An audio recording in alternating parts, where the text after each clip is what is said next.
बृहस्पतिवार को दोनों सदनों में वित्त मंत्री निर्मला सीतारमण ने श्वेत पत्र जारी किया। और इस श्वेत पत्र में क्या है? मनमोहन सिंह 10 साल प्रधानमंत्री रहे, उस समय क्या हुआ, खास तौर से जो वित्तीय प्रबंधन या कुप्रबंधन जो भी आप समझें, उसके बारे में लेखा जोखा था। उस सरकार ने क्या क्या किया, उसे क्या करना चाहिए था और क्या उसने किया, और उसका अंजाम हमारी अर्थव्यवस्था को और अल्टीमेटली देश को और देश की जनता को कैसे भुगतना पड़ा, जाहिर है इसके संकेत हैं। और पिछले 10 साल में नरेंद्र मोदी सरकार ने क्या किया है, इसका भी ब्यौरा है। तो एक तो श्वेत पत्र मोदी सरकार लेकर के आई, वो भी लोकसभा चुनाव से ठीक पहले। तो ये जानने की कोशिश करेंगे कि चुनाव से ठीक पहले श्वेत पत्र क्यों लेकर के आए हैं प्रधानमंत्री नरेंद्र मोदी। दूसरे, बृहस्पतिवार को ही कांग्रेस भी एक काला पत्र लेकर के आई, जिसको उन्होंने ब्लैक पेपर का नाम दिया। तो इस ब्लैक पेपर में क्या है, इस पर भी चर्चा करेंगे। वो ब्लैक पेपर ही क्यों लेकर के आई, उसे ब्लैक कलर ही क्यों पसंद है, क्योंकि आपने देखा होगा पार्लियामेंट में एकाधिक बार वो काले कपड़ों में भी पहुंचे थे। कांग्रेस के कई सीनियर नेता, यहां तक कि सोनिया गांधी, मल्लिकार्जुन खड़गे, सब काले कपड़े पहन करके पहुंचे थे। तो ये क्या ब्लैक पेपर नाम की भी कोई चीज होती है? और श्वेत पत्र के जवाब में श्वेत पत्र ही क्यों नहीं लेकर के आए, जरा इस पर भी चर्चा करेंगे। और मेरे साथ जुड़ रहे हैं जाने माने राजनीतिक विश्लेषक, सामाजिक और आर्थिक मामलों के ज्ञाता, सुप्रीम कोर्ट के अधिवक्ता विजय सरदाना साहब। तो विजय जी को जोड़ करके चर्चा को बढ़ाते हैं आगे। विजय जी नमस्कार, बहुत स्वागत है आपका। नमस्कार सर। साहब, पहले तो ये बताइए कि श्वेत पत्र होता क्या है, इसको पेश क्यों किया जाता है, और चुनाव से ठीक पहले मोदी सरकार श्वेत पत्र क्यों लेकर के आई है? ओंकार जी, सबसे पहले आपके सभी दर्शकों को मेरा प्रणाम। जी बहुत स्वागत है, अभिनंदन। सर देखिए, व्हाइट पेपर का जो कॉन्सेप्ट है वो ये होता है कि वस्तु स्थिति को जनता के या जो भी ऑडियंस है उसके सामने रखना। और इसको व्हाइट पेपर इसलिए कहा जाता है क्योंकि इसमें तथ्यों के आधार पे बात की जाती है। कहने को तो हम पॉलिसी पेपर भी कह सकते हैं, कहने को तो हम इसको डिक्लेरेशन भी बोल सकते हैं, लेकिन जब व्हाइट पेपर की बात की जाती है तो व्हाइट पेपर का बेसिक पर्पस ये होता है कि फैक्ट्स बेस्ड हम जो भी बात कह रहे हैं इसके अंदर वो फैक्ट्स के ऊपर आधारित है और ये वस्तु स्थिति को सबके सामने रखती है। तो ये होता है सर व्हाइट पेपर। और जहां तक बात कही आपने कि ब्लैक पेपर क्या होता है, तो सर ब्लैक कलर तो is a matter of protest. अब वो प्रोटेस्ट का आधार क्या है, उसकी ओपिनियन क्या है, तो वो अपने आप में एक कंट्रोवर्शियल चीज होती है कि जिसको आप बोल रहे हैं ब्लैक पेपर, वो क्या है। तो वो मेरे हिसाब से अगर वो कह रहे हैं तो उनका मतलब ये है कि उनका ये प्रोटेस्ट नोट है और वो शायद ये जुटलाने की या अपनी बात रखने की कोशिश कर रहे हैं कि जो मोदी सरकार, जिसको आप अथॉरिटेटिव पेपर बोल सकते हैं, अथॉरिटेटिव इसलिए क्योंकि वो फैक्ट बेस्ड होता है, तो वो उचित नहीं है या वो सही नहीं है, इसलिए हम मोदी साहब की जो स्टेटमेंट है व्हाइट पेपर की, हम उसके विरोध में ये चीजें लेके आए। और चुनाव से ठीक पहले ही श्वेत पत्र क्यों आया है सरदाना जी? देखिए सर, चुनाव में जो इस समय स्थिति है हिंदुस्तान में, अगर आप देखें तो चुनाव में कई मुद्दे होते हैं। एक मुद्दा होता है आपकी आर्थिक स्थिति के बारे में, जनता जानना चाहती है कि हमारा भविष्य कैसा होगा। दूसरा होता है सामाजिक स्थिति के बारे में, जिसको आप लॉ एंड ऑर्डर भी बोल सकते हैं, कि समाज में जो स्थितियां हैं, हमारी जो पर्सनल लाइफ है, क्या वो सेफ है नहीं है, क्योंकि ये भी एक बहुत बड़ा मुद्दा होता है। और आपने राज्य सरकारों में देखा, योगी सरकार को जो कहा जाता था पिछली बार जब दोबारा चुन के आए, तो यही कहा जा रहा था कि ये लॉ एंड ऑर्डर, जनता चाहती है कि योगी सरकार की तरह लॉ एंड ऑर्डर मेंटेन रहे। तो वो वहां की परिस्थितियां थी। इसी तरह से आप फॉरेन अफेयर्स की बात कर सकते हैं। जिस तरह आज मालदीव में स्थिति चल रही है, वहां फॉरेन अफेयर जो फॉरेन रिलेशन है उसके कारण वहां क्राइसिस हो रहा है। चाहे टूरिस्ट कम हो रहा है उसका असर इकोनॉमी पे आ रहा है, या बाकी जो क्राइसिस हो रही है, डेट क्राइसिस हो रहा है, ये सब फॉरेन अफेयर्स और आपके जो दोस्त हैं, जो मित्र देश हैं, उनसे आपके क्या संबंध है, ये उस एंगल को भी लेके चलता है। और बाकी जो चीजें आती हैं डेवलपमेंट की, विकास की, ये चीजें अपनी जगह है। तो कई डायमेंशंस होते हैं इलेक्टोरल पॉलिटिक्स में। अब आप भारत की स्थिति पे आइए। यहां पे अगर मैं ये कहूं कि पिछले 10 साल में virtually opposition is totally in shambles.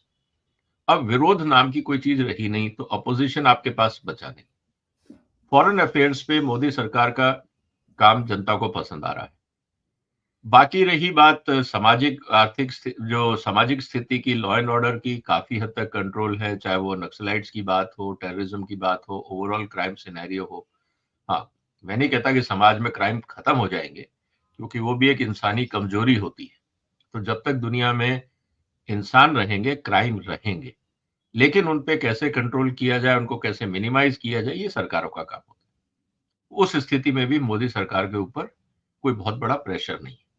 लेकिन जो इस समय सबसे बड़ा जो प्रेशर मोदी सरकार के ऊपर आएगा, वो आएगा एम्प्लॉयमेंट को लेके। जो युवा वर्ग है वो एम्प्लॉयमेंट को लेके ये कहेगा कि मोदी साहब ने रोजगार के लिए क्या किया, देश में खुशहाली के लिए क्या किया। तो वो जो मुद्दा आगे आने वाले दिनों में लोकसभा चुनाव में महत्वपूर्ण मुद्दा बन सकता है, उसको काउंटर करने के लिए, उसकी हवा निकालने के लिए पहले ही मोदी साहब ने ये व्हाइट पेपर इसलिए इश्यू कर दिया ताकि मीडिया उसकी चर्चा करे। जो मेंटल परसेप्शन बन रहा है कि सरकार ने कुछ नहीं किया, उसको एड्रेस कर सके। पार्टी के जितने प्रवक्ता हैं उनको तथ्य मिल सके। बाकी जो टीवी डिबेट्स होती हैं उसमें उन तथ्यों पे चर्चा हो सके। तो ये एक प्रीएम्प्ट मूव है मोदी सरकार का कि इकोनॉमी, खासकर एम्प्लॉयमेंट और रिलेटेड एक्टिविटी, जो इकोनॉमिक डायमेंशन है समाज का, उसके ऊपर कल को कोई बहुत ज्यादा ऐसी चर्चाएं शुरू ना हो जाए जिससे जो पिछले 10 साल में मोदी सरकार ने काम किया है उस पर कुछ धूल पड़ने लग जाए।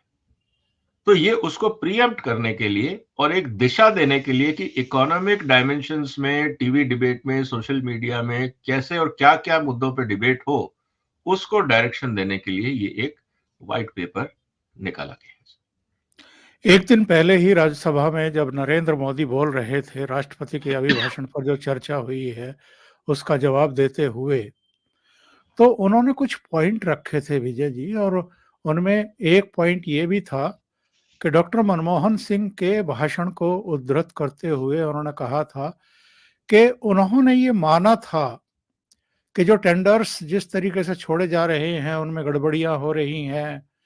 जो खाद्य आपूर्ति डिपार्टमेंट में जो अनाज के वितरण का आपूर्ति का मसला है उसमें भी गड़बड़ियां हैं। अलग अलग योजनाओं में जो सामाजिक कल्याण की योजनाएं थी और जो इंफ्रास्ट्रक्चर से जुड़ी हुई चीजें थी, उनमें भी प्रधानमंत्री नरेंद्र मनमोहन सिंह ने गड़बड़ियां मानी थी और ये कहा था कि इन सब में सुधार की जरूरत है। जीएसटी की भी जरूरत बताई थी कि टैक्स कलेक्शन में गड़बड़ी है और इसको सुधार किया जाना चाहिए, इसके लिए जीएसटी लाई जानी चाहिए। फिर क्या वजह है कि जब नरेंद्र मोदी प्रधानमंत्री बने और उन्होंने आर्थिक सुधार करने शुरू किए, लीकेज को बंद करने की कोशिश की, विमुद्रीकरण भी किया, जीएसटी भी लेकर के आए। जीएसटी का अब कलेक्शन हम देख रहे हैं कि 1,60,000 करोड़ से ऊपर ही जा रहा है हर बार। अब वो 1,64, 1,70, 1,71, यहाँ तक के 1,84 तक भी पहुंचा है। तो इनका विरोध क्यों कर रही है सर ये कांग्रेस पार्टी? सर, ऐसा है कि मनमोहन सिंह जी के टाइम पे जो उन्होंने कहा, दो बातें बहुत क्लियर थी, और ये आज की बात नहीं है। आपने बुक भी देखी, पढ़ी होगी, और उस पे अगर मैं ये कहूं कि मूवी भी बनी है एक्सीडेंटल प्राइम मिनिस्टर को लेके, तो वो बात बहुत क्लियर थी। ये मनमोहन सिंह जी के टाइम में अगर मैं ये कहूं कि एक कोलिशन पॉलिटिक्स की विवशताएं क्या होती हैं, मजबूरियां क्या होती हैं, वो मनमोहन सिंह सरकार ने बहुत क्लियरली हमारे सामने रखा है। क्योंकि उस समय जो यूपीए था उसके अंदर जो पूरा जिसको कहते हैं कि कोलिशन गवर्नमेंट थी, उसमें कोटा जैसे सिस्टम था कि अगर हम 15 पार्टियां सत्ता में हैं, सबको कुर्सी देनी है, तो किसी ने का डिमांड की कि हमें आप टेलीकॉम दे दो, किसी ने डिमांड की हमें आप एयरलाइंस दे दो, और वो उनके अकाउंट में जैसे फिक्स डिपॉजिट होता है कि अब आपको रेलवे दे दिया गया, आपको ट्रांसपोर्ट दे दिया गया, आपको हाईवे दे दिया गया, आपको कुछ और बिजली का विभाग दे दिया गया। आपको पता है कि जब ये नेता चुनाव लड़के आते हैं तो इनका सबसे पहला एजेंडा ये होता है कि जितना चुनाव में खर्चा किया है पहले उसको तो वसूलो, क्योंकि पिछली बार तो हम अब अगली बार कैसे लड़ेंगे अगर पैसा नहीं कमाया। और जब आप इस तरह की कुर्सियों पे आते हैं, चाहे वो आप कोल मंत्रालय है या टेलीकॉम है या आईएनबी है, जहां पे भी, और आपको हमेशा इस बात का ध्यान रहेगा कि जितने भी लोग सरकारी डिपार्टमेंट में जो भी मंत्री लड़ता है वो उसी डिपार्टमेंट के लिए लड़ता है जहां पे स्पेंडिंग होती है। अर्निंग डिपार्टमेंट में कोई नहीं जाना चाहता, वहां पे जाना चाहेंगे जहां पे रेवेन्यू खूब हो, आप खर्चा कर सको, अपने लोगों को ओबलाइज कर सको, ठेकेदारों के साथ काम कर सको। इसलिए आप देखोगे कि जब भी सरकारें आती हैं, चाहे वो बनी बनाई सड़क हो, उसको तोड़ के नई बनाना शुरू कर देते हैं, क्योंकि वो ठेकेदारी का काम है, उसमें कमीशन का काम। और किसी को नहीं पता कि वहां पे स्पेसिफिकेशन क्या थे। आपके मोहल्ले में सड़कें बनती हैं, एक आदमी आएगा ऊपर पतली सी एक लेयर डाल के चला जाएगा। अब आपको ये नहीं पता एज ए सिटीजन कि वहां पे 1 इंच की लेयरिंग होनी थी, 4 की होनी थी, कॉम्पोजिशन ऑफ मटेरियल क्या होना था, क्वालिटी ऑफ मटेरियल क्या होना था, किसी को कुछ नहीं पता। ठेका निकला, ठेकेदार को कहा गया भाई आप 20, 30, 40% जमा करा दो पार्टी फंड में या हमारे खाते में, और बचे हुए में से आपको जो करना है करो, और कंप्लीशन सर्टिफिकेट मिल जाएगा, आपको पैसे मिल जाएंगे, हमें आगे कोई लेना देना नहीं है, क्योंकि फिर अगले साल फिर सड़क टूटेगी और फिर दोबारा बनेगी। तो ये सारे जो पब्लिक टैक्स पेयर के पैसे को कैसे अपनी जेब में डाला जाए, ये सारी स्कीमें इसी तरह से बनती है। तो ये बात तो बहुत क्लियर थी, और यही मनमोहन सिंह सरकार ने बहुत क्लियरली दिखाया, चाहे वो जब वो बोला जाता था कि साहब environmental clearance which became mandatory. अब एनवायरमेंटल क्लियरेंस चाहिए फैक्ट्री लगाने के लिए या चलाने के लिए, तो आपको टैक्स देना पड़ेगा। उस समय आपके यहाँ पे एक्सपोर्ट ओरिएंटेड जोन बन रहे थे, आपने कहा कि भाई हम 100% ईएयू की बात हो रही है। अब 100% ईएयू जिसको चाहिए वो चंदा जमा कराए, क्योंकि उसमें आपको बहुत सारे एक्साइज और लोकल टैक्सेस का बेनिफिट मिलता था। तो हर जगह पे एक सिस्टम बना था। उसका खामियाजा ये हुआ कि डेवलपमेंट पे फोकस ना होके करप्शन पे पूरा फोकस रखा, और हर आदमी ने वसूली करी। अब प्राइम मिनिस्टर की मजबूरी क्या है? जो मनमोहन सिंह जी ने बार बार आपने जो व्याख्यानों की बात करी, उनका यह कहना था टेंडर प्रोसेस में सुधार होना चाहिए। कर सकते थे, लेकिन उनकी मजबूरी थी कि वो कर नहीं पा रहे थे, क्योंकि कोलिशन पॉलिटिक्स में यह था कि आपने मुझे कहा है कि मान लीजिए कि ये पर्टिकुलर डिपार्टमेंट मेरे खाते में रहेगा, अब आप कौन है टांग अड़ाने वाले? और ये जो समस्या थी इस पूरे प्रोसेस में, जिसने मनमोहन सिंह जी के जो अपना टेन्योर था 10 साल का, उसको जो आज व्हाइट पेपर कह रहा है कि लॉस्ट डिकेड, उसके नाम से इन्होंने उस बात को फोकस किया। तो ये पूरी स्थिति रही सर व्हाइट पेपर की, और जो मनमोहन सिंह जी ने कहा, जो मोदी जी ने पार्लियामेंट में कहा, ये वही बात को दोहराता। जी सर। ये जो व्हाइट पेपर आया है 2014 से पहले की जो चर्चाएं की गई हैं इसमें, उसमें कहा गया है कि देश में किस तरह के शासन, आर्थिक और राजकोषीय संकट थे, इसकी जानकारी दी गई है। और इसके अलावा 15 घोटालों का जिक्र किया गया है। इनमें 2G स्कैम भी है, कोयला घोटाला भी है, कॉमनवेल्थ गेम्स घोटाला भी है, और तो बहुत सारी चीजें हैं। लेकिन मोटे तौर पर यह कहा गया है कि साहब यूपीए सरकार ने देश की जो आर्थिक नींव थी उसको कमजोर कर दिया।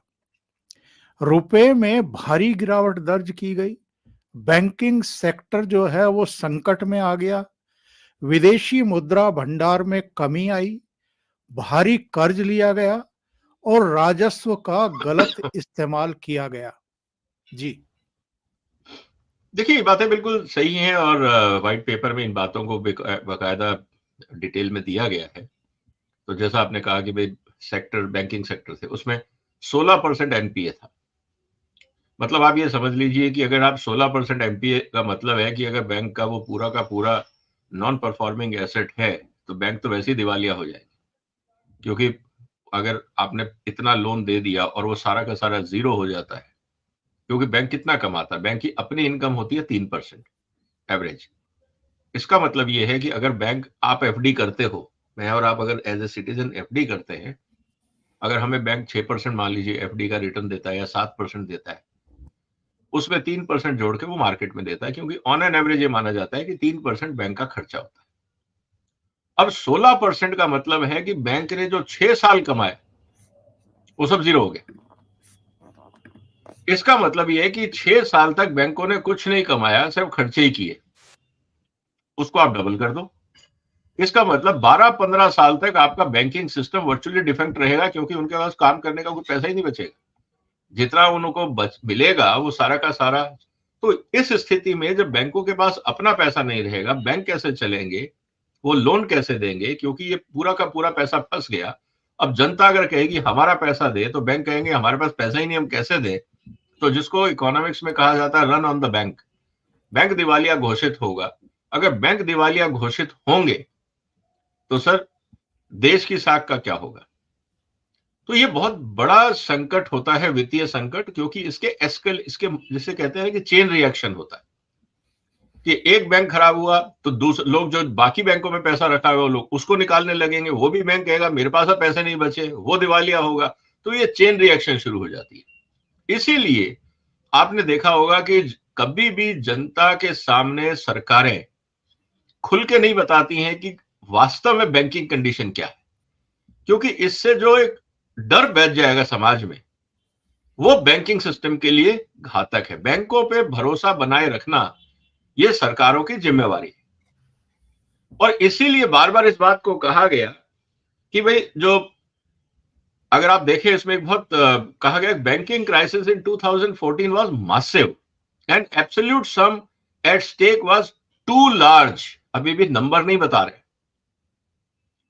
ये इंपॉर्टेंट चीज है, क्योंकि ये कहा जा रहा है कि उस समय करीब 40 लाख करोड़ के आसपास का जो लोन था वो स्टेक पे था, क्योंकि 4 के अंदर जो बैंकों की तरफ से जो एडवांसेस दिए गए थे वो करीब 6.5 लाख करोड़ के थे जब यूपीए आई थी। लेकिन 10 साल में ये जो बैंक के एडवांसेस थे ये बढ़ के हो गए थे ऑलमोस्ट लाइक 40 लाख करोड़, 10 गुना 10 साल में। इसका मतलब जिसने पैसा मांगा उसको दे दिया, और ये हकीकत है। उस समय मैं बार बार इस बात को कह रहा था और मैं आज उस बात को खुद दोहरा रहा हूं कि आपने कहा जी बैंक वालों ने पैसा दे दिया। बैंक वालों ने क्या किया था कि जो इन्वेस्टर्स थे उन्होंने बड़ी बड़ी कंसल्टिंग फर्म हायर कर ली थी, कोई मैकेंजी, कोई E&Y, कोई XYZ। उनसे रिपोर्ट्स बनवाई, 5,000 करोड़, 25,000 करोड़, 2,000 करोड़, अलग अलग प्रोजेक्ट्स बने, बड़े बड़े नाम इस्तेमाल हुए कंसल्टेंसी में। उन्होंने रिपोर्ट बनाई, फिजिबिलिटी रिपोर्ट व्यापारियों को दी, उन्होंने वो रिपोर्ट बैंक में जमा कराई और बैंक से पैसा ले लिया। ये बाद में सब एनपीए बने। उस समय भी मैंने कहा था कि सबसे ये इन्वेस्टिगेशन हम क्यों नहीं करते कि ये जो फर्जी रिपोर्टें थी ये किसने बनाई। फिजिबिलिटी रिपोर्ट आप लिख रहे हो उस पर, क्या वास्तव में प्रोजेक्ट फिजिबल था या प्लांटेड था? ये कौन चेक करेगा कि हिंदुस्तान के बैंकों के साथ जो धोखाधड़ी हुई उसमें सबसे पहले वो फर्जी रिपोर्ट बनाने वाले लोग कौन थे? क्योंकि अगर वो बड़े नाम नहीं होते और कोई छोटा कंसल्टेंट बना के देता तो बैंक पैसा नहीं देता। अब बैंक के सामने आपने बड़े बड़े कंसल्टेंट्स के नाम रख दिए और कहा कि हमें 5,000 करोड़ दे दो, 4,000 करोड़ रुपए दे दो। बैंकों ने कहा यार ये हमसे ज्यादा जानते हैं, ये दुनिया के सबसे बड़े कंसल्टेंट है, अच्छा ही किया होगा। बैंकों ने भी दे दिया, क्योंकि उसमें बैंक मैनेजर्स को भी कवर मिल गया कि sir best of the consulting की रिपोर्ट आ रही है, हम कैसे क्वेश्चन करें।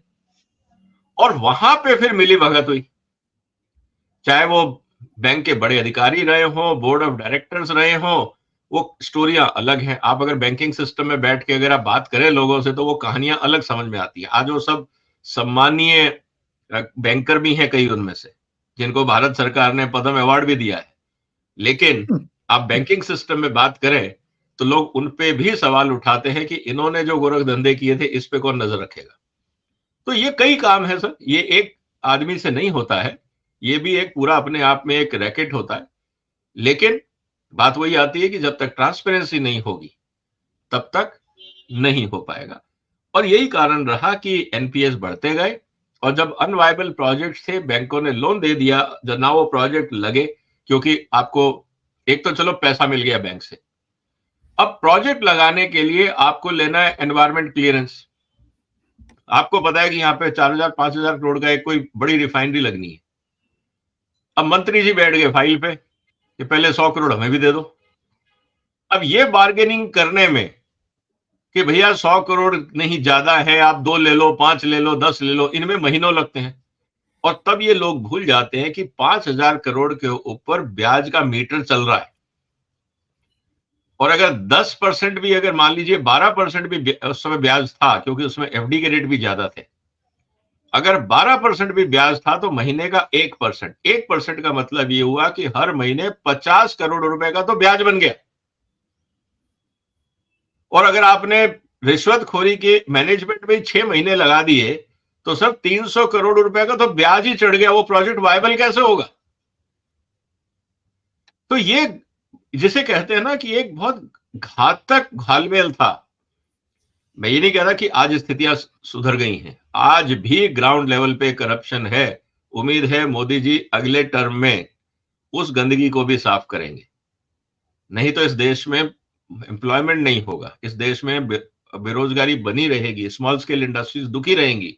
वहां पे अभी मोदी जी को काम करना बाकी है, बाकी काम तो वो का बहुत कुछ कर चुके।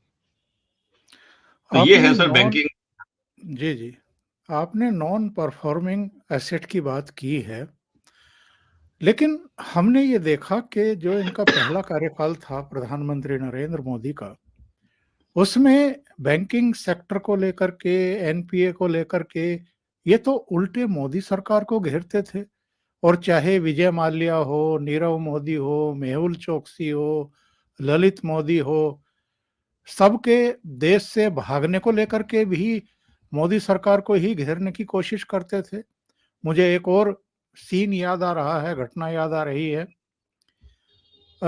कटसी कॉल करने के लिए प्रधानमंत्री नरेंद्र मोदी एक बार मनमोहन सिंह से मिलने के लिए चले गए थे, और उस पर राहुल गांधी का बहुत ही बचकाना बयान आया था कि चूंकि इकोनॉमी अच्छा नहीं कर रही है, इसलिए मनमोहन सिंह जी की सलाह की जरूरत पड़ रही है इन लोगों को। कैसा लगता है जब इस तरह की बातें की जाती हैं, इस तरह की बचकानी हरकतें की जाती हैं? और मनमोहन सिंह के समय वो इतने बड़े अर्थशास्त्री थे, भारत 11वें नंबर पर था, नरेंद्र मोदी के कार्यकाल में वो 5वें नंबर की इकोनॉमी हो गई है। क्या ये अपने आप में इनको जवाब देने के लिए काफी नहीं है?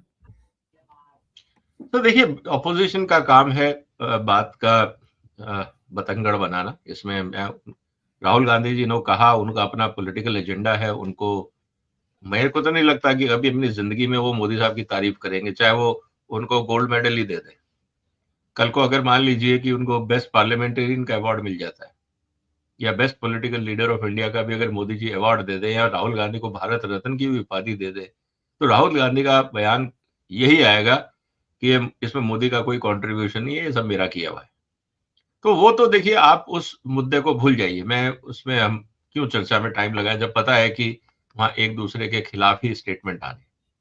सवाल इस बात का है, जब आपने एनपीए की बात करी, देखिए पहले साल में जब मोदी साहब ने सरकार इसमें शुरुआत की, आपको याद होगा कि सबसे बड़ा जो फोकस हुआ था वो हुआ था इंसॉल्वेंसी एक्ट को लेकर। पहले क्या होता था कि कंपनी घाटे में है, बैंक को लोन नहीं चुका पा रही है, वो कंपनी बंद हो जाती थी, सैकड़ों केस चलते रहते थे, एम्प्लॉयज का अलग, बैंकों का अलग, सप्लायर्स का अलग, कस्टमर्स का अलग, जिसने एडवांस दिया उसका अलग, दुनिया भर के केसेस चलते थे और रास्ता नहीं निकलता। इंसॉल्वेंसी एंड बैंक्रप्सी कोड आने के बाद सबसे इंपॉर्टेंट चीज क्या हुई कि आप मैनेजमेंट को निकाल बाहर करिए। प्रॉब्लम मैनेजमेंट में है ना, कंपनी में नहीं है। इसीलिए जब देखा कि ये कंपनी ठीक नहीं कर रही है, जरूरत से ज्यादा कर्जा लिया हुआ है, ये चुका नहीं पा रहे हैं, कोई बात नहीं, आप उनको एनपीए डिक्लेयर करो और मैनेजमेंट को हटाओ, नया मैनेजमेंट बैठाओ, वो उसको चला लेगा। जिसको खरीदनी है वो कंपनी वो खरीद ले, कम से कम वो एसेट्स जो देश में लगे हुए हैं, जिनमें पैसा लगा हुआ है, लोग काम कर रहे हैं, वो कंपनियां बंद ना हो। और मुझे लगता है कि ये सबसे अच्छा काम हुआ था। दूसरा क्या हुआ इस पूरे प्रोसेस के अंदर कि कुछ लोग जो भागे, जो वास्तव में फर्जी थे, जिनके पास एसेट्स भी नहीं थे। फॉर एग्जाम्पल आपने मेहुल चोकसी का नाम लिया, वो फर्जी डायमंड बना के, डुप्लीकेट को, कांच के टुकड़ों को उसने डायमंड कर करके शोरूम में रखा हुआ था। यहां तक कि आपने अगर ध्यान दिया हो तो प्रियंका चोपड़ा जब उनका एड करती थी, yes. तो उन्होंने 50 लाख रुपए का जो डायमंड दिया था वो एक्चुअली कांच था, जो उसको गिफ्ट दिया था। बाद में आया कि जो गिफ्ट दिया था प्रियंका चोपड़ा को मेहुल चोकसी ने, वो एक्चुअली डायमंड था ही नहीं, वो कांच का टुकड़ा था। अब सवाल यह है कि जो आदमी इस लेवल तक फ्रॉड कर रहा है, उसको पता है कि उसके पास कुछ बचा ही नहीं है देने के लिए। उसने इधर उधर या तो पैसा खर्च दिया शोबाजी में, क्योंकि उस समय आप देखोगे मेहुल चोकसी की जो कंपनी थी वो लगातार फिल्म फेयर अवार्ड स्पॉन्सर करती थी, बड़े बड़े ऐड आते थे रोज, वो सब ब्रांडेड, इसे कहते हैं शोबाजी थी, उसमें पैसा बर्बाद हो गया। जब पैसा बचा नहीं, लगा कि वो पूरी जिंदगी जेल में सड़ेंगे, तो भाग लिए और आज तक फरार है। तो अगर उस समय थोड़ी सी गलती मोदी साहब से ये हो गई कि आपने ये एंटीसिपेट कर लिया कि हम इनको पकड़ लेंगे, लेकिन ये लोग फरार होने लग गए। लेकिन आज अच्छी बात क्या है कि जैसे ही कोई इस तरह का लोग फरार होने की कोशिश करते हैं, सबसे पहले उन पे लुकआउट नोटिस और एयरपोर्ट पे इंस्ट्रक्शन चली जाती है, इनको नहीं जाने देना, क्योंकि आपके पास उनका आधार नंबर है, पैन नंबर है, पासपोर्ट नंबर है, सब कुछ है। तो आज डिजिटाइजेशन से क्या हुआ कि आप अगर दिल्ली में बैठ के, सीबीआई ही अगर उनके इमिग्रेशन काउंटर पे नंबर डाल देगी कि इस पासपोर्ट को होल्ड करना है, तो हिंदुस्तान के किसी भी टर्मिनल से वो आदमी बाहर जाने की कोशिश करेगा, तो जैसे ही उसका पासपोर्ट नंबर आएगा, तो वहां जो अधिकारी बैठा है उसको तुरंत कंप्यूटर पे इंस्ट्रक्शन मिल जाएगा कि इस आदमी को पकड़ लो। तो तुरंत पुलिस को बुला के, कंसर्न ऑफिसर्स को बुला के कहेगा, यार भाई साहब जरा साइड में आ जाओ, बात करनी है आपसे। तो कहने का मतलब क्या है कि ये डिजिटाइजेशन का फायदा हुआ है। नहीं तो आप पहले हिंदुस्तान में 25 एयरपोर्ट थे, अब कहां चिट्ठी पहुंची नहीं पहुंची, सुबह वाले ने चिट्ठी पढ़ी, शाम वाले ने नहीं पढ़ी और फरार हो लिए, तो बड़ी दिक्कतें थी। तो डिजिटाइजेशन का फायदा ये भी हुआ है कि आप क्राइम को भी और क्रिमिनल्स को भी ट्रैक कर सकते हैं। तो शुरू में खामियां थी, गलतियों से मोदी सरकार ने सीखा, उसके बाद कौन फरार हुआ? मेहुल चोकसी या विजय माल्या, वो उस समय का 1 साल 2 साल का टाइम छोड़ दीजिए, उसके बाद बताइए कौन फरार हुआ? तो ये बात होती है। तो मुझे लगता है कि गलतियों से सीखा जाता है, और शुरू में आप ये भी कह सकते हैं कि भाई एंटिसिपेट नहीं किया था कि इस तरह के फ्रॉड लोग होंगे और फरार हो जाएंगे। अब ठीक, अब सरकार को समझ में आ गई। बड़े अंतर आप क्या देखते हैं मनमोहन सिंह के 10 साल के और नरेंद्र मोदी सरकार के ये 10 साल के? हम 2008 को भी ना भूलें, जो वैश्विक मंदी का दौर था और जिसमें कई अर्थव्यवस्थाएं हिल गई थी। पर क्या वो सब उपाय नहीं किए जाने चाहिए थे? मंदी का दौर तो इनके दौर में भी आया है, अगर हम मंदी का दौर ना कहें तो कोविड काल तो आया ही है, जिसमें बहुत सारी अर्थव्यवस्थाएं डामाडोल हो गई दुनिया की, लेकिन हमारी अर्थव्यवस्था को उतना बड़ा झटका नहीं लगा, बल्कि उससे उबर करके हम 5वीं बड़ी अर्थव्यवस्था बन गए। तो मनमोहन सिंह तो बहुत बड़े अर्थशास्त्री माने जाते रहे, वो क्यों नहीं संभाल पाए उन चीजों को जब वैश्विक आर्थिक मंदी का दौर था 2008 में, और उसके बाद तो हालात बहुत ज्यादा खराब हो गए ना। पॉलिसीज के मोर्चे पर हम कंसिस्टेंसी देख पा रहे थे, क्योंकि पॉलिसी पैरालिसिस की बात आई और उसके बाद तो घोटालों का एक अनवरत सिलसिला भी शुरू हो गया।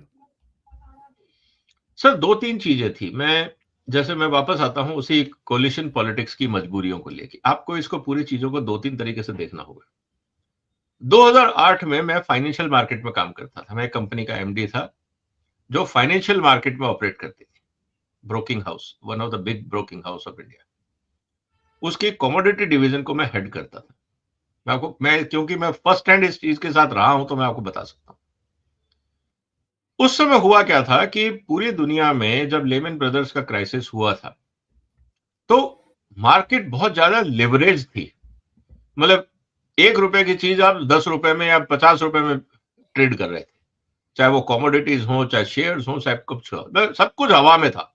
हर को लग रहा था कि बस अब तो दुनिया डूबेगी नहीं, अब तो बस हम क्लाउड 9 पे ही रहेंगे।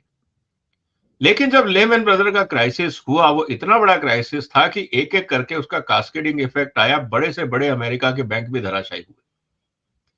और क्योंकि उसमें पैसा लगा हुआ था तो इसीलिए सबसे बड़ा जो क्राइसिस आया कि जो लिवरेज्ड मार्केट्स थे वो सब बर्बाद हुए, बैंक बर्बाद हुए, कंपनियां बर्बाद हुई, क्योंकि स्टॉक मार्केट में भी बहुत पैसा लगा हुआ था। जिस आदमी ने ₹1 के शेयर को ₹10 में खरीदा और वो घट के ₹3 रह गया हो तो आप समझ सकते हैं उसकी स्थिति क्या होगी। और लिवरेज मार्केट में यह होता है कि अगर आपका 10% भी गिर गया तो वर्चुअली आप जीरो हो जाते हो। तो ये स्थितियां हो जाती है। सवाल अब इस बात का है कि उस समय भी भारत ने अपने आप को काफी हद तक बचाया था। Let's be very clear.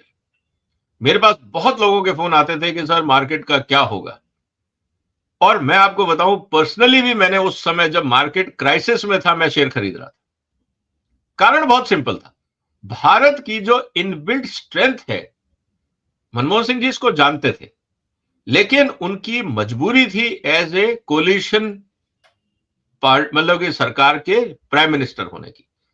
उनको समझ की कमी नहीं थी, लेकिन उनके हाथ पर बंधे हुए थे एक हिसाब से। और वही आप जो डिफरेंस पूछ रहे हैं मैं उस पर आऊंगा। जी जी। फर्क क्या हुआ उस पूरे प्रोसेस में?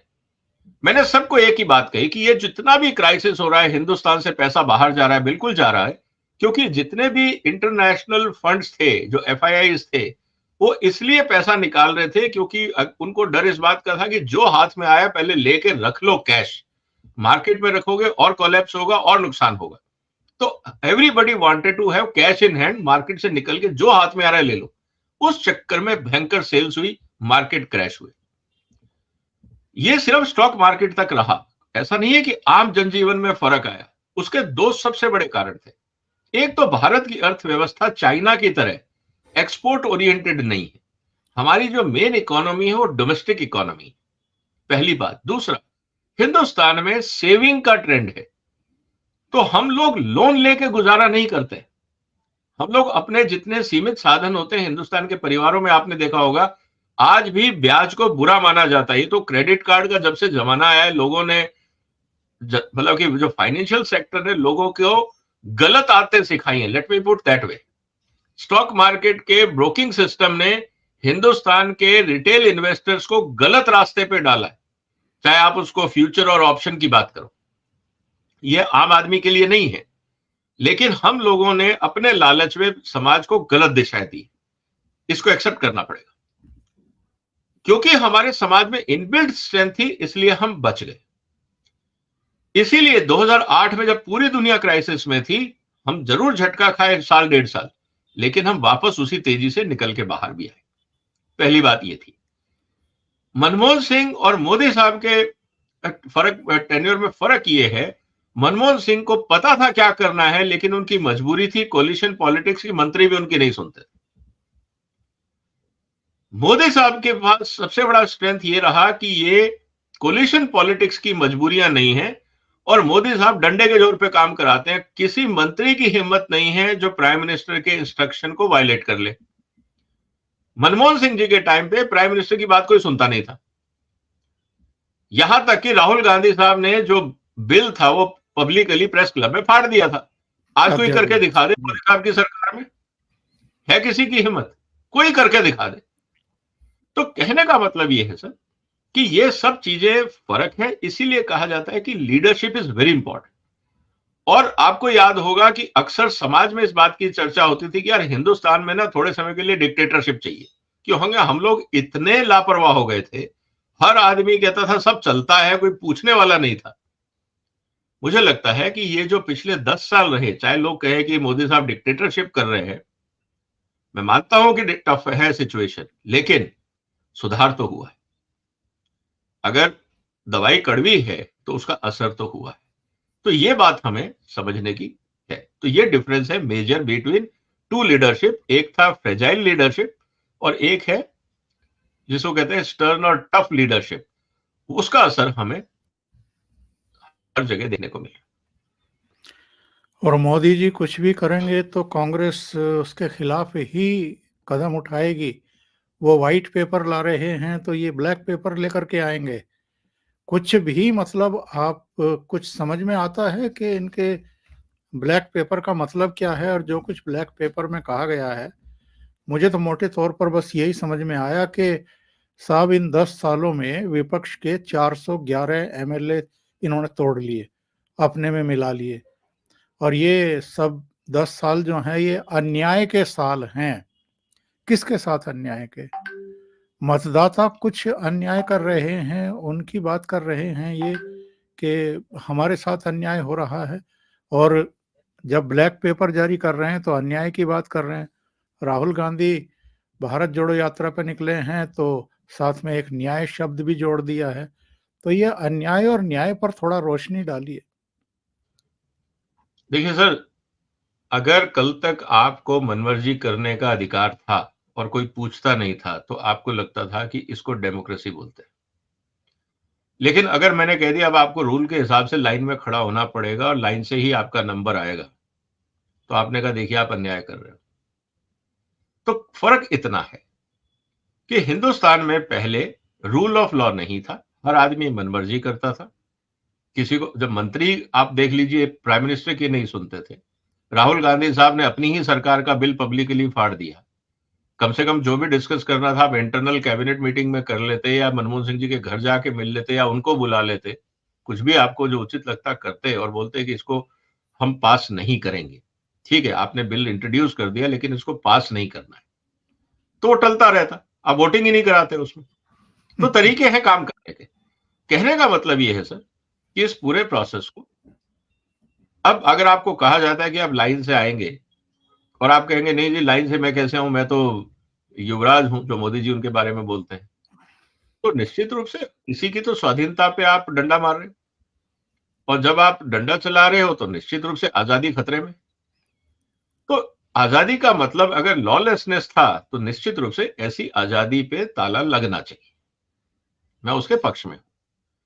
लेकिन अगर हम ये कहें कि देश में कानून खत्म हो गए हैं, देश में एमएलए टूट गए हैं, तो भाई सवाल ये है कि एमएलए तोड़ क्यों रहे हो, जा क्यों रहे हैं एमएलए? आज भी देखिएगा आप आने वाले दिनों में, अब तो लोकसभा का चुनाव है, कितने लोग अपने अपनी पार्टियों को छोड़ के बीजेपी में शामिल होंगे, क्योंकि जो पॉलिटिशियन है वो ये देखता है कि उसका भविष्य किधर है। आप ये क्यों मानते हो कि ये सब साधु संत है, ये समाज सेवा के लिए आए हैं, ये अपनी सेवा के लिए आए हैं। तो अगर 470 एमएलए टूट के बीजेपी में गए हैं तो इसमें प्रॉब्लम क्या है? वो 470 राजनीति में आए किस लिए थे? कोई समाज सेवा करने आए थे? उनको टैक्स पेयर के पैसे पे मस्ती करनी थी। अब उनको लगता था कि यार अपोजिशन में बैठेंगे तो मस्ती नहीं हो पाएगी, तो जिधर से मस्ती होगी उधर चलते हैं।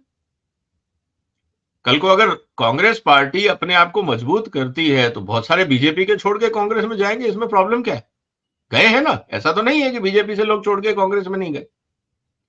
प्रॉब्लम यह है कि वो ट्रेंड कम हुआ है क्योंकि लोगों को लगता है कि शायद बीजेपी आने वाले समय में फिर सत्ता में रहेगी, तो बेहतर है यार सत्तारूढ़ दल के साथ रहो।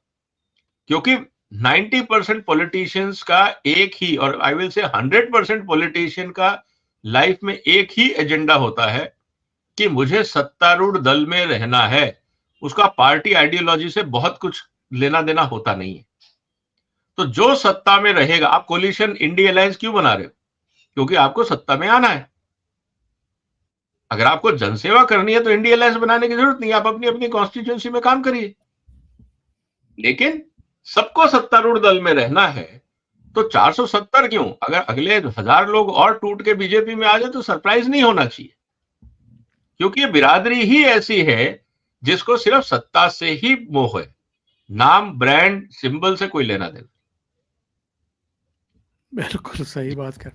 वैसे एक गाने की पंक्तियां याद आ रही हैं, देख तेरे संसार की हालत क्या हो गई भगवान, कितना बदल गया इंसान। क्योंकि जो राहुल गांधी लालू को रियायत देने वाले अध्यादेश की कॉपी फाड़ रहे थे, प्रेस क्लब ऑफ इंडिया में बैठ करके उन्हीं लालू यादव से फिर उन्होंने जाकर के एक रेसिपी सीखी थी, अपने चैनल पे भी डाली थी और उसको लेकर के आलोचनाओं का शिकार भी वो हुए थे। और जरा देखिए, अभी भारत जोड़ो न्याय यात्रा के दौरान भी हेमंत सोरेन को पकड़ा गया भ्रष्टाचार के मामले में, ईडी ने गिरफ्तार किया और वो उनकी पत्नी से जाकर के मुलाकात कर रहे हैं। तो ये नरेंद्र मोदी को श्रेय जाता है कि जो एक कैंचुली में थे ये लोग, राहुल गांधी उस समय हीरो बनना चाहते थे कि साहब आप सेफ वे दे रहे हैं लालू यादव को, ये ठीक नहीं है। और फिर ऐसे ही केस में इनकी लोकसभा की सदस्यता गई थी। सूरत कोर्ट से इनको जो 2 साल की सजा हुई थी, वो भी उसी कानून के तहत हुई थी जिस कानून का ये उस समय समर्थन कर रहे थे एक तरीके से कि नहीं नहीं, इस तरह के भ्रष्टाचारियों को तो सजा मिलनी ही चाहिए। तो राहुल गांधी और केजरीवाल एक्सपोज हुए हैं बिकॉज प्रधानमंत्री नरेंद्र मोदी। देखिए ऐसा है सर, जो वक्त है ना वो सब चीजें एक्सपोज कर देता है। दुनिया में सबसे बड़ी जो ताकत है वो है टाइम। आप कब तक किस चीज पे कब तक पर्दा डालेंगे, तो ये स्थिति सामने है। अब राहुल गांधी साहब ने जो इस बिल की फाड़ने की हमने बात करी, फिर लालू जी, कुल मिला के आप ये देख लीजिए ना सर, चाहे राहुल हो या अरविंद केजरीवाल हो, 31 जितने अगर दर्शक देख रहे हैं, मैं उन सबसे एक निवेदन करूंगा, 31 जनवरी 2014 को आप जाके इंटरनेट पे सर्च करिए केजरीवाल स्टेटमेंट 31 जनवरी 2014। 27 लोगों का नाम उन्होंने रिलीज किया था कि ये करप्ट लोग हैं। मैंने इस पे एक वीडियो बनाया। सवाल अब ये है, उस 27 की लोगों की लिस्ट में ना एक बहुत इंटरेस्टिंग चीज पता है क्या थी सर? उसमें लालू प्रसाद यादव का नाम नहीं था। करप्ट लिस्ट की लिस्ट में उस समय जब हर आदमी चारा घोटाले की चर्चा कर रहा था, उस लिस्ट में लालू जी का नाम नहीं था। जबकि पॉलिटिक्स में उनकी इमेज हम किस तरह से समाज में देखते हैं, लोग चर्चा करते हैं। हाँ, नहीं, और आज 27 के 27 लोग, अरविंद केजरीवाल साहब उनकी मीटिंग में जाते हैं और वहां पीछे बोर्ड लिखा होता है we are one, we are united. तो सर ये 10 साल का अंतर है। वो भी 14 था, 31 जनवरी 2014 की मैं बात कर रहा हूं, और ये जो व्हाइट पेपर है ये भी 14 और उसके बाद का आज तक का है, 24 के तक की आप कह सकते हैं, इस बजट तक की बात कर सकते हैं। तो कहने का मतलब बहुत सिंपल है सर, चाहे राहुल गांधी हो चाहे अरविंद केजरीवाल हो, ये अपने स्वार्थ के लिए जैसा हो वैसी परिस्थितियों में ढल जाते हैं, और लेकिन स्टेटमेंट ये देंगे हम सबसे कट्टर ईमानदार हैं। लेकिन कोर्ट में एक बार भी उन्होंने नहीं बोला कि साहब आपने फर्जी आम आदमी पार्टी के लोगों को जेल में डाल दिया। कोर्ट, आप एक बार भी जज को ये नहीं बोला कि साहब आप मोदी के इशारे पे काम कर रहे हो। एक बार बोलो तो सही, जो आप बाहर बोल रहे हो वही स्टेटमेंट अंदर रिपीट कर दो कोर्ट रूम में, मैं मान जाऊंगा कि आप में वास्तव में ईमानदारी है। तो ये सब स्टेटमेंट चलते हैं सर, पॉलिटिक्स है। अब क्या बोले उसके बारे में, जनता जानती है, कोई मूर्ख नहीं है, सोशल मीडिया भरा पड़ा रहता है। तो उस चर्चा करने का मुझे तो कोई इंटरेस्ट आता नहीं सर, क्योंकि इज कॉमन नॉलेज। आप लोगों को अगर ये चर्चा पसंद आई हो तो वीडियो को लाइक कर दें, कमेंट करें और इसे फॉरवर्ड भी करें ताकि बाकी लोग इसको देख पाएं। विजय जी, बहुत बहुत धन्यवाद आपका जुड़ने के लिए। बहुत ही महत्वपूर्ण मुद्दे पर आपने चर्चा की और ओसीएन नेटवर्क के लिए समय निकाला। Thank you so much. नमस्कार। धन्यवाद, नमस्कार, वंदे मातरम। वंदे मातरम।